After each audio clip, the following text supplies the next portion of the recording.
Alright guys, so working on the truck again today, and I picked up a new tool. So it's a needle scaler, and a couple of guys in the last video suggested this. I have had people suggest these before, like for engine block cleaning, but I never bought one, and kind of totally forgot about it until somebody suggested it. A couple of guys, I think there was like 2 or 3 guys that said needle scaler in the comments on the last video, so I appreciate you guys for reminding me about this thing.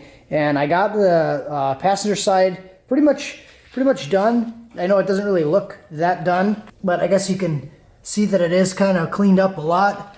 A good comparison would be going from this section to this section right here. So I only did half of this cross member, and you can see kind of clear as day that this section is all done and this section is not. So this section has all this kind of scale and crap all over the place. And this is what the driver's side rail still looks like right now. So it's still pretty rough looking on the inside. And then here's the passenger side again, and it looks a lot better. So like I said, the camera probably doesn't do it much justice, but I'll insert a clip of when I did this section right here. I actually uploaded a short video of this.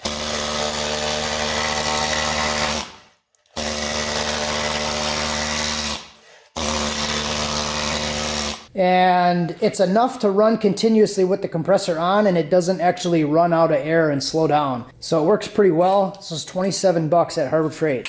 It's still kicking up quite a bit of dust, so I did get a respirator, but it's a lot better than using a grinder with a wheel on it or anything like that. So it's actually manageable. It's working pretty nice. That's all the shit that I got off the rust so far. So I'm gonna keep working, and I'll show you some clips of doing the other side.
Okay, so I got everything pretty much cleaned up as much as I want to. I might go over with like a damp rag or something just to get some more dust off. I did vacuum everything, and then I'm just going to use some of this spray on stuff. I know there's better options out there, like Pour 15 or whatever. I'm sure somebody's always going to have a way to explain how I'm doing this wrong, but this is what I'm going to do.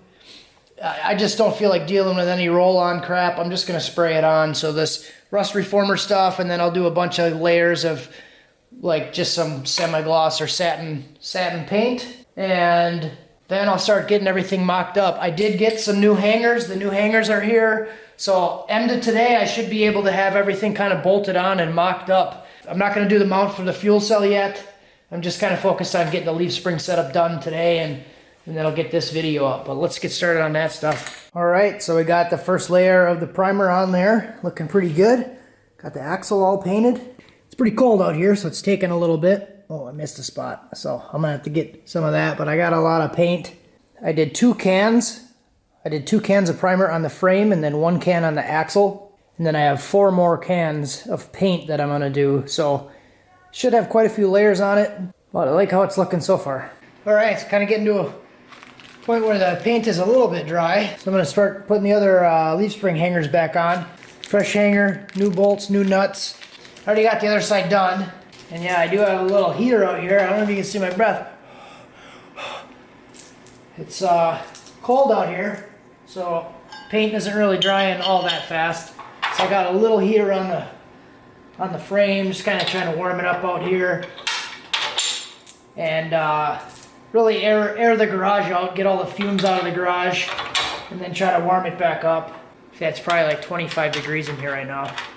See, obviously the paint's gonna take a while to, well, the battery died there, but worse things could happen. At least it wasn't a video sponsor. So I got both the hangers all mounted.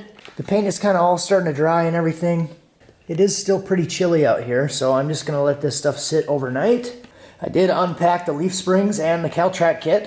I think before I throw these on, I'm actually going to do a weight difference to see what the weight difference is between these and the factory leaf spring set. These feel quite a bit lighter. The factory set was like a triple or quadruple. I can't remember what it was, but it was a lot heavier spring pack. So that should actually help get some weight out of it. And speaking of weight, I'll insert a picture here just from the rust that I knocked off and like the old brackets and stuff. I ended up taking 14 pounds out of it.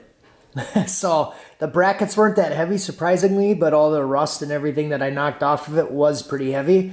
And 14 pounds of stuff that I knocked off the truck. So next video, I'll be installing all this stuff. These springs are actually the +1 springs. They're +1 inch, like the ride height adds 1 inch. Because these are 2-inch lowering shackles. So I already had these and ended up cutting the old ones off because they were all rusted through. Those are -2 and this is +1, so it overall should give me like another inch on top of the 4 inches that I'm getting from flipping. So originally the truck was axle under spring and now it's going to be axle over spring. So that lowers the rear by about 4 inches, 4.5 inches. So the combination between the spring and the shackle should give me another inch lower than that. So it should be about 5.5 inches lower. So I'll start working on that stuff. I got to pick up some bolts, let the paint dry, and then tomorrow I should actually have this thing bolted up.